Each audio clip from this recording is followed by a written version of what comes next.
आज की सबसे बड़ी खबर के साथ, और सबसे बड़ी खबर बांग्लादेश में जो कुछ हो रहा है उसके बाद भारत में बांग्लादेश का दाना पानी बंद कर दिया गया है। करारा जवाब देने की तैयारी, लेकिन एक पुजारी से बांग्लादेश डर गया है, एक संत से बांग्लादेश खौफजदा है। आज चिन्मय प्रभु बेशक जेल में है, लेकिन बांग्लादेश में हिंदुओं के हीरो बन चुके हैं। कट्टरपंथियों ने जिस तरह से उनके खिलाफ जुल्म किए हैं वो हीरो बन गए। अब हालत यह है कि उनकी पैरवी करने जा रहा था एक वकील, वो तस्वीर देखिए जरा, उस वकील को बेरहमी से पीटा है। इनका नाम है रमन रॉय, आईसीयू में एडमिट है। ये चिन्मय प्रभु के लिए अदालत जा रहे थे पैरवी करने, उन्हें बचाने के लिए रमन रॉय को बुरी तरह से पीटा गया। इतना मारा कट्टरपंथियों ने कि रमन रॉय इस वक्त जिंदगी और मौत के जंग लड़ रहे हैं, आईसीयू में भर्ती हैं और उनकी जिंदगी के लिए दुआएं हो रही हैं। अगली तस्वीर देखिए, केवल चिन्मय प्रभु नहीं, 4 और संत इस वक्त बांग्लादेश की जेल में हैं और ये संत बाहर ना निकलने पाए, इसलिए वकीलों को धमकाया जा रहा है। अगली तस्वीर देखिए जरा, ये वकीलों को धमकाया जा रहा है, वहां वकील ही धमकी दे रहे हैं, कोई इनका केस नहीं लड़ेगा, ये धमकी दी जा रही।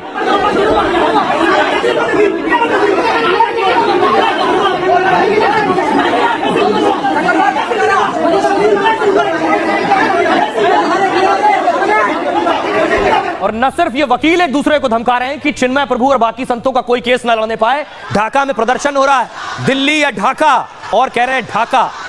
सुन रहे हैं आप,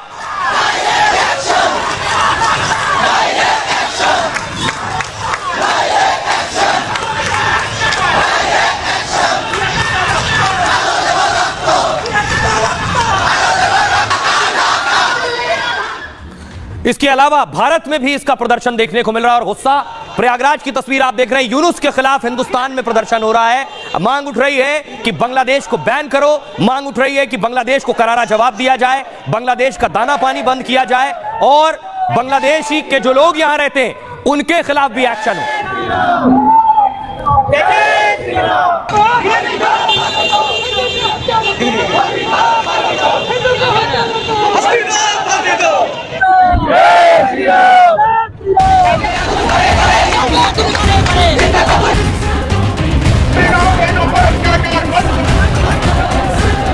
बांग्लादेश में हिंदुओं पर अत्याचार की इंतहा हो गई। हिंदू संत चिन्मय प्रभु के साथ जो खड़ा हो रहा है, यूनुस सरकार उसे निशाना बना रही है। शिष्यों के बाद अब बांग्लादेश में चिन्मय के वकील पर हमला हुआ तो हिंदुस्तान ने भी कड़ा एक्शन ले लिया है। भारत के कई राज्यों ने बांग्लादेश का दाना पानी बंद करना शुरू कर दिया है। बांग्लादेशियों को ना अस्पताल में एंट्री मिलेगी और ना होटल या रेस्टोरेंट में। मतलब यूनुस और कट्टरपंथियों के कारनामे की सजा पूरा बांग्लादेश भुगतेगा। बांग्लादेश को लेकर के भारत सरकार को चिंता करनी चाहिए। भारत सरकार चिंतित हो, क्योंकि इस तरह का काम नहीं हो तो भारत सरकार क्या ताकतवर सरकार बनती है अपने आप को, अगर हमारे साधु संतों का भी सम्मान नहीं कर सकती। बांग्लादेश का सिर्फ दाना पानी नहीं बंद होगा, यूनुस सरकार के सारे एक्शन पर भी लग सकती है लगाम, क्योंकि बांग्लादेश में सेना भेजने की भी तैयारी है। शायद इसी डर से यूनुस ने बड़ी बैठक बुलाई है। चिन्मय प्रभु के सिर्फ एक वकील को नहीं, देखिए जरा, दूसरा वकील भी बिस्तर पर है। यह वकील भी चिन्मय प्रभु को कैसे जेल से बाहर लाया जाए इसके लिए पहुंच रहा था कोर्ट, लेकिन कट्टरपंथियों ने इसको भी पीटा है। देखिए सर पर पट्टी है और यह भी अभी इलाज करा कर लौटा है। तो आखिर कट्टरपंथी क्या कर रहे हैं, यह तस्वीर आपके सामने। चिन्मय प्रभु के वकील आईसीयू में, चिन्मय प्रभु जेल में। एक हिंदू संत से पूरी बांग्लादेश की सरकार डर गई है। चिन्मय प्रभु को जेल में बंद रखने की पूरी कोशिश हो रही है कि बाहर ना निकलने पाए। जो चिन्मय प्रभु के साथ खड़ा होता है उस पर ऐसे हमला होता है। पहले चिन्मय प्रभु के 4 शिष्यों को पुलिस ने गिरफ्तार किया, अब चिन्मय प्रभु के वकील रमन रॉय पर भी जानलेवा हमला हुआ। कट्टरपंथियों ने चिन्मय के वकील और उनके घर को निशाना बनाया। रमन रॉय गंभीर हालत में अस्पताल के आईसीयू में भर्ती हैं। चिन्मय के वकील जिंदगी की जंग लड़ रहे हैं। आज भी कोर्ट में चिन्मय का बचाव करने वाले थे, क्योंकि चिन्मय की जमानत याचिका पर सुनवाई होनी थी। रमन अस्पताल में थे, कोई दूसरा वकील आगे नहीं आया। वकीलों को चिन्मय की पैरवी न करने की धमकी दे दी गई। कोर्ट परिसर में कुछ सरकारी वकील धमकी देते हुए भी नजर आए। मतलब बांग्लादेश ने कानूनी मदद के रास्ते रोक दिए और एक हिंदू संत की जमानत को लटका दिया है। चिन्मय की जमानत पर अब सुनवाई 2 जनवरी को होगी। क्यों आज नहीं हो पाई? क्योंकि वकील को पीट कर आईसीयू पहुंचा दिया। 1 महीने तक चिन्मय प्रभु को अब जेल में रहना होगा। हमले के डर से 4 शहरों में इस्कॉन के कार्यक्रम रद्द कर दिए गए। इस्कॉन के संतों को भगवा कपड़े ना पहनने के लिए कहा गया है, क्योंकि बांग्लादेश हर हिंदू आवाज और संतों का दुश्मन बना हुआ है। बांग्लादेश में भारतीय टीवी चैनल बैन करने की भी मांग हो रही है। आइए आपको सुनवाता हूं इस्कॉन दिल्ली का क्या कुछ कहना है, साथ ही अयोध्या के संत क्या कह रहे हैं। बांग्लादेश में जिस प्रकार से हालात है और वहाँ पे जिस प्रकार से व्यवहार किया जा रहा है माइनॉरिटीज़ के ऊपर, हिंदूज़ के ऊपर, सो निश्चित रूप से बहुत ही दुखद है और बहुत ही पीड़ा होता है जब किसी भी देश में कोई भी व्यक्ति हो, भले किसी भी धर्म का हो, उसके साथ ये इतना तक दुर्व्यवहार नहीं होना चाहिए। सो अभी बहुत ही मुश्किल की परिस्थिति है और इस्कॉन द्वारका मंदिर में हम लोग भी इसी बात के लिए है और बांग्लादेश में शांति और सद्भाव के लिए बहुत सारे यज्ञ और हरिनाम संकीर्तन यज्ञ यहाँ पे ऑर्गेनाइज कर रहे हैं, भगवान से प्रार्थना कर रहे हैं और निश्चित रूप से प्रैक्टिकल लेवल पे, ग्राउंड लेवल पे कार्य तो हो ही रहा है और साथ ही साथ प्रभु की कृपा भी बहुत जरूरी है। वहाँ के हिंदू अब त्राहिमाम कर रहे हैं। जिस प्रकार से उनके साथ उत्पीड़न किया जा रहा है, यह बात स्पष्ट है कि बांग्लादेश में कोई सरकार और कोई मंत्री प्रधानमंत्री नहीं है। मोहब्बत यूनुस वो आतंकवादी है जो आतंकवादियों के इशारे पर हिंदुओं का संहार कर दे रहा है और पूरी तरीके से इस्लामिक राष्ट्र की स्थापना के लिए कार्य कर रहा है। अब वहाँ धर्मनिरपेक्षता की बात नहीं रही साहब, यह भारत नहीं है जो तमाम। आपको बताऊं, अब गुस्सा भारत में भी निकलकर सामने आ रहा है। जो लोग बांग्लादेश के हैं, भारत में रहते, पहली तस्वीर देखिए। आज दिल्ली में प्रदर्शन हुआ, हनुमानगढ़ी के महंत राजू दास के नेतृत्व में राजू दास सड़कों पर निकले साधु संतों के साथ। भारत माता की, भारत माता की, भारत माता की, भारत माता की, भारत माता की, भारत माता की। अयोध्या में भी प्रदर्शन हुआ। अयोध्या में साधु संत एक साथ मार्च कर रहे हैं। वहां तो और ज्यादा आक्रोश है क्योंकि अयोध्या धर्मनगरी है। हिंदू का इतिहास है, हिंदू के बांग्लादेश बचाना है, बांग्लादेश बचाना है तो हिंदू। जयपुर में देखिए, जयपुर में बाल मुकुंद खुद सड़कों पर बैठे प्रदर्शन कर रहे थे। जो कुछ बांग्लादेश में साधु संतों के खिलाफ हो रहा है उसके खिलाफ जयपुर की सड़क पर बैठे थे। जयपुर खुद भी टूरिस्ट डेस्टिनेशन है, यानी यहां दुनिया भर से यात्री भी आते हैं। उनके जरिए भी एक संदेश कि बांग्लादेश में हिंदुओं के साथ क्या हो रहा है। अगली तस्वीर में आपको सिलीगुड़ी की दिखाऊं। सिलीगुड़ी की सड़कों पर यूनुस की तस्वीरें चिपका दी गई। देख रहे हैं, सड़क पर यूनुस के पोस्टर चिपके जिससे इसके ऊपर से गाड़ियां गुजर सके, लोग गुजर सके। गुस्सा दिखाने का तरीका है। लेकिन दूसरी तरफ आपको बताऊं, जो बॉर्डर के इलाके नॉर्थ ईस्ट स्टेट है, वहां से भी यह खबर है जो बांग्लादेशी है उनके खिलाफ लोगों का गुस्सा है। यह तस्वीर मैं आपको एक दिखा रहा हूं। यह अगरतला की तस्वीर है। अगरतला में जो दूतावास है बांग्लादेश का, उस पर लोग घुस गए।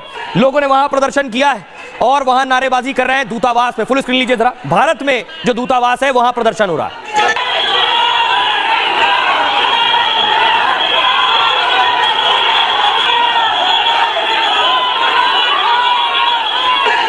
साथ ही साथ अस्पताल ऐसे हैं कुछ जिन अस्पतालों ने इलाज बंद कर दिया है। भारत के अस्पताल ऐसे हैं जिन्होंने इलाज बंद कर दिया है, जो बांग्लादेश से आ रहे हैं इलाज कराने। क्योंकि भारत में बहुत से ऐसे लोग आते हैं बांग्लादेश से जिनके मकसद होते हैं कि वो अपना इलाज करा लें। भारत के ये अस्पताल भी अपने गुस्से का इजहार कर रहे हैं। देखिए जरा, नो एंट्री बांग्लादेशियों के लिए और बांग्लादेश के लिए नो एंट्री, चाहे भारत के होटल हो या फिर अस्पताल हो। भारत में बांग्लादेश के खिलाफ गुस्सा सबसे ज्यादा है। बांग्लादेश से व्यापार संबंध तोड़ने की मांग हो रही है। कई राज्यों में बांग्लादेशियों का बहिष्कार होने लगा है। उनका दाना पानी बंद करने की शुरुआत भी हो गई है। बांग्लादेश से सटे त्रिपुरा के होटल मालिकों ने ऐलान कर दिया है, बांग्लादेशियों को खाना और कमरा ना देने का ऐलान है। मतलब बांग्लादेश के लोगों को होटल में एंट्री नहीं मिलेगी। हिंदुओं के खिलाफ हो रहा है हिंसा के बाद यह फैसला लिया गया है। बंगाल त्रिपुरा के अस्पताल ने इलाज से भी मना कर दिया है। कुछ अस्पतालों में बांग्लादेशियों के लिए नो एंट्री हो गई है। जो कुछ तिरंगे को सलाम करने पर इलाज हो रहा है, यानी अस्पतालों का कहना है बांग्लादेश को सबक सिखाना जरूरी है और भारत ने बांग्लादेश की आजादी में अहम भूमिका निभाई है, लेकिन वहां हिंदुओं और तिरंगे का अपमान हो रहा है। दरअसल भारत के 5 राज्यों से बांग्लादेश की सीमाएं जुड़ती हैं। इलाज और घूमने बड़ी संख्या में बांग्लादेशी भारत आते हैं। जो बांग्लादेशी कभी भारत के अच्छे दोस्त और भरोसेमंद थे, यूनुस सरकार और कट्टरपंथियों की वजह से वो इस वक्त निशाने पर आ गए हैं। आइए अब आपको सुनाता हूं, सुनिए जरा अस्पताल के मैनेजर को वो क्या कह रहे हैं जिन्होंने बांग्लादेश के लोगों के इलाज को बैन कर दिया है।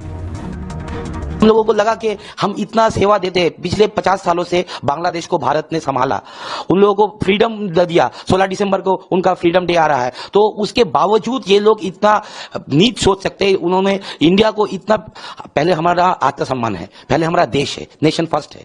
हम इससे पहले हम लोग का बिजनेस भी नहीं है, इंसानियत भी नहीं है। अगर स्वाभिमान में लगेगा तो आपको हम ट्रीटमेंट भी नहीं देंगे, क्योंकि आप लोग यहाँ पे आते हो लाखों के तादाद में, ट्रीटमेंट लेते हो, फिर चले जाते हो, फिर आपका बहू बेटी, आपका बच्चों, आपका घर घर का स्टूडेंट लेके हमारा नेशनल फ्लैग में चलेंगे, ऐसे कैसे चलेगा? ये प्रोटेस्ट है, ऐसा प्रोटेस्ट चलेगा। हम लोग का जे.एन. राय हॉस्पिटल मैनेजमेंट इसमें अटेल रहेंगे और हम लोग का डॉक्टर लोग और जे.एन. राय हॉस्पिटल के मैनेजमेंट ने यह सिद्धांत लिया है, जब तक ये सिचुएशन सही नहीं होगा हम लोग बांग्लादेशियों को कोई भी सेवा या ट्रीटमेंट नहीं देंगे। बांग्लादेश के लोगों को अभी सर्व नहीं करना है, क्योंकि उन्होंने हमारा अपमान किया है, हमारे लोगों के साथ बहुत बुरा सलूक भी किया है। इसी भावना के साथ मैं आपको आश्वासन देता हूं कि हम उस देश के लोगों को कोई भी सर्विस नहीं दे रहे हैं और उनको सर्व नहीं कर रहे। पूरा प्रकरण बहुत ही दुखनीय है। आज हम लोग बहुत ही आशा लगाए बैठे थे कि आज उनको शायद जमानत भी मिल सकती है और हम लोग ये भी देखना चाहते थे कि उनकी स्थिति क्या है, क्योंकि लास्ट 10 दिन से वो जेल में थे, तो उनको खाना मिला कि नहीं, उनका स्वास्थ्य कैसा है। लेकिन जहां तक पता चला मुझे कि उनको कोर्ट में भी नहीं लेके आए, क्योंकि उनके जो वकील थे वो कोर्ट नहीं पहुंच पाए। हम ये भी देख रहे हैं कि उनके वकीलों पर अटैक हो रहे हैं, तो ये तो स्वाभाविक है कि उनके जो भी उनके पक्ष में खड़ा हो रहा है वो भयभीत रहेगा कि उनके ऊपर भी अटैक हो सकता है। अब सवाल यह कि इसका समाधान क्या है। एक मांग हो रही है कि बांग्लादेश में सेना भेजी जाए, बांग्लादेश में सेना जाए, जिन हिंदुओं पर अत्याचार हो रहा है उन्हें बचाए जाकर वहां का माहौल ठीक करे, वहां कट्टरपंथियों पर लगाम लगाए। तो क्या सेना भेजी जा सकती है? अलग अलग जगह से मांग हो रही है। आपको बताऊं बांग्लादेश में क्या वाकई सेना भेजी जा सकती है? ममता बनर्जी ने प्रधानमंत्री मोदी से बड़ी मांग की है कि बांग्लादेश में शांति सेना तैनात करने को कहा गया है। हिंदुओं को बचाने के लिए मोदी संयुक्त राष्ट्र से बात करें, यानी यूनाइटेड नेशन से बात करें और बांग्लादेश में तुरंत संयुक्त राष्ट्र शांति सेना भेजी जाए। संयुक्त राष्ट्र शांति सेना को ब्लू हेलमेट्स भी कहा जाता है। सबने ब्लू हेलमेट्स, ब्लू कैप लगाई हुई। इस सेना में कई देशों की फौज, पुलिस और नागरिक होते हैं। ये संयुक्त राष्ट्र की सेना होती है। संयुक्त राष्ट्र की सेना शांति स्थापित करने के लिए 79 साल से काम कर रही इस सेना में 81,000 जवान हैं। भारत के भी 6,000 सेना और पुलिस के जवान इसमें शामिल हैं। इस शांति सेना को खास ट्रेनिंग और खास निर्देश दिए जाते हैं। संयुक्त राष्ट्र में प्रस्ताव पास होने के बाद सेना भेजी जाती है। यूएन पीस फोर्स का मुख्य काम होता है आम लोगों की रक्षा करना, महिलाओं और बच्चों को हिंसा और हमलों से बचाना होता है। यह सेना शांति समझौते की निगरानी करती है और उसे लागू भी कराती है। शांति सेना किसी संघर्ष या हमले में शामिल नहीं होती है, यानी ये जाकर वहां लड़ाई और जंग नहीं करेगी, यह वहां शांति स्थापित करेगी, बल्कि इनकी कोशिश ही शांति कायम करने की होती है। यह उस देश की सरकार, समाज के साथ मिलकर काम करती है। कई अंतर्राष्ट्रीय संगठन भी इसके साथ काम करते हैं। यूएन शांति सेना उतरने का मतलब है दूसरे देशों का दखल, और यह भी होता है कि मुल्क अपने हालात संभाल नहीं सकता है, इसलिए सेना भेजी जा रही है। लेबनान, कंबोडिया, नामीबिया जैसे देशों में यह हो चुका है। शांति सेना के इन मिशन में भारत का भी अहम रोल था। अब ऐसी ही सेना बांग्लादेश में तैनात हो सकती है। इसी की मांग कर रही है ममता बनर्जी। और क्या कुछ कह रहे हैं अखिलेश यादव, सुनिए। अगर बांग्लादेश में ये सब चलता रहा तो हम अपने लोगों को वापस लेने के लिए राजी हैं। हम आधी रोटी खाकर रहेंगे, लेकिन खाने पीने की कोई कमी नहीं होगी। मैं संयुक्त राष्ट्र को बांग्लादेश में एक शांति स्थापना कमेटी भेजने का भी सुझाव देती हूँ। हम किसी भी जाति, धर्म पर अत्याचार की निंदा करते हैं। हम मोदी सरकार से अपील कर रहे हैं कि जरूरत पड़ने पर बांग्लादेश से बात करें या विदेशी मंत्री बांग्लादेश से बात करें। बांग्लादेश को लेकर के भारत सरकार को चिंता करनी चाहिए। भारत सरकार चिंतित हो, क्योंकि इस तरह का काम नहीं हो तो भारत सरकार क्या ताकतवर सरकार बनती है अपने आप को, अगर हमारे साधु संतों का भी सम्मान नहीं कर सकती। तो आप सियासतदानों को भी सुन रहे हैं। इस बीच हसीना ने एक बड़ा दावा किया है। शेख हसीना भारत में है। भारत से वीडियो कॉन्फ्रेंसिंग के जरिए विदेश में संबोधित कर रही थी शेख हसीना, और उन्होंने इस हिंसा के लिए मास्टरमाइंड बताया इस शख्स को। शेख हसीना का कहना है हिंदुओं के खिलाफ जो हिंसा हो रही है उसका अगर कोई मास्टरमाइंड है वो है मोहम्मद यूनुस। पूर्व पीएम शेख हसीना ने मोहम्मद यूनुस पर बड़े आरोप लगाए हैं। कहा है मुझ पर सामूहिक हत्याओं का आरोप लगाया गया, लेकिन असल में सामूहिक हत्याओं के मास्टरमाइंड यूनुस है। कुछ छात्र नेताओं के साथ मिलकर यूनुस ने साजिश रची। बांग्लादेश में यूनुस के आते ही अल्पसंख्यक निशाने पर हैं। आज टीचर्स, पुलिस, नेता सभी पर हमले किए जा रहे हैं। हिंदुओं, बौद्ध और ईसाइयों को भी निशाना बनाया जा रहा है। 11 चर्च और कई मंदिरों पर हमले किए गए। इस्कॉन और उसके संतों पर कई अटैक हुए। अल्पसंख्यकों को निशाना क्यों बनाया जा रहा है? शेख हसीना न्यूयॉर्क के कार्यक्रम में बोल रही थी। बांग्लादेश में हिंदुओं के अत्याचार पर ट्रंप सवाल उठा चुके हैं। अमेरिका में बांग्लादेश के खिलाफ प्रदर्शन भी हुए। 1 महीने बाद ट्रंप अमेरिकी राष्ट्रपति की कुर्सी संभालेंगे तो संभव है वो बांग्लादेश पर कड़ा कदम उठाएंगे, और इसके लिए जमीन शेख हसीना ने तैयार कर दी है, क्योंकि मोहम्मद यूनुस बाइडेन के करीबी माने जाते हैं, जबकि ट्रंप का झुकाव शेख हसीना की ओर माना जाता है। ऐसे में हसीना के आरोप यूनुस की टेंशन और ज्यादा बढ़ा सकते हैं। आइए अब आपको बताऊं, भारत की संसद में भी इस पर हंगामा हुआ कि आखिर क्या कुछ हो रहा है बांग्लादेश में। सियासतदानों ने भी आज बांग्लादेश का मुद्दा उठाया कि बांग्लादेश में आखिर हिंदुओं के साथ किस तरह का बर्ताव किया जा रहा है, हिंदुओं के साथ अत्याचार और मारपीट हो रही है। भारत सरकार को कड़े कदम उठाने की जरूरत है। क्या कुछ कह रहे हैं सुदीप बंदोपाध्याय? बांग्लादेश में हिंदुओं मंदिरों पर 200 से ज्यादा हमले किए गए, लेकिन सरकार ने संसद में इस पर कोई बयान नहीं दिया। मोदी सरकार तुरंत संयुक्त राष्ट्र पीस फोर्स भेजने की मांग करे। सुकांत मजूमदार कह रहे हैं बांग्लादेश की चर्चा दुनिया में हो रही है, हिंदू संतों के बाद अब वकील पर हमले हो रहे हैं। यह घटना मानवता को शर्मसार करने वाली है। पूरी दुनिया को कहना होगा कि बांग्लादेश ऐसा नहीं कर सकता है। ममता सरकार ने बंगाल को भी बांग्लादेश जैसा बना दिया है। मायावती कह रही है बांग्लादेश में नई सरकार हिंदू अल्पसंख्यकों पर जुल्म कर रही है। भारत के लोगों में इसे लेकर बहुत आक्रोश है। सरकार इस पर संसद में बयान दे और कड़ा कदम उठाए। शहनवाज हुसैन ने कहा जो भारत में अल्पसंख्यकों पर बड़ी बड़ी बातें करते हैं, जो फिलिस्तीन, गाजा और लेबनान के लिए आवाज उठाते हैं, बांग्लादेश में हिंदुओं पर हो रही ज्यादती पर वो खामोश हैं। स्वामी दीपांकर कह रहे हैं पड़ोसी देश को नहीं लगता कि एक होना चाहिए। मैं आपके पास आ रहा हूं एक हिंदू होने की भिक्षा मांगने। आइए अब आपको सुनवाता हूं, सुनिए संसद में आज क्या हुआ, सांसद क्या कह रहे हैं। जिस तरीके की घटना हिंदुओं के साथ वहाँ पे हो रही है वो मानवता को शर्मसार कर देने वाली घटनाएं हैं और मुझे लगता है कि पूरे विश्व को इसके खिलाफ आवाज उठानी चाहिए और बांग्लादेश सरकार को पूरे विश्व को एक होकर बोलना पड़ेगा कि आप ऐसा नहीं कर सकते। आपको जो इंटरनेशनल रूल्स और स्टैंडर्ड्स है उसको मेंटेन करना पड़ेगा, उसको पालन करना पड़ेगा। कदम भारत सरकार को लेना है, भारत सरकार ले रही है। खासकर बांग्लादेश में जो हिंदू समाज के लोग हैं उनकी जान माल और उनके मंदिर, उनके पूजा स्थल सब खतरे में है और इसको लेकर सबको, पूरे हिंदुस्तान को जोरदार आवाज उठानी चाहिए। देश को क्यों चुनौती मिल रही, वहाँ रहने वाले लोगों को चुनौती मिल रही। भारत सरकार अपना प्रेशर, अपना दबाव, अपना आग्रह निरंतर बनाए रखे। कि सरकार पर दबाव बनाने के लिए जो कुछ भी किया जा सकता है कूटनीतिक स्तर पर, उन कार्यों में और तेजी लाए।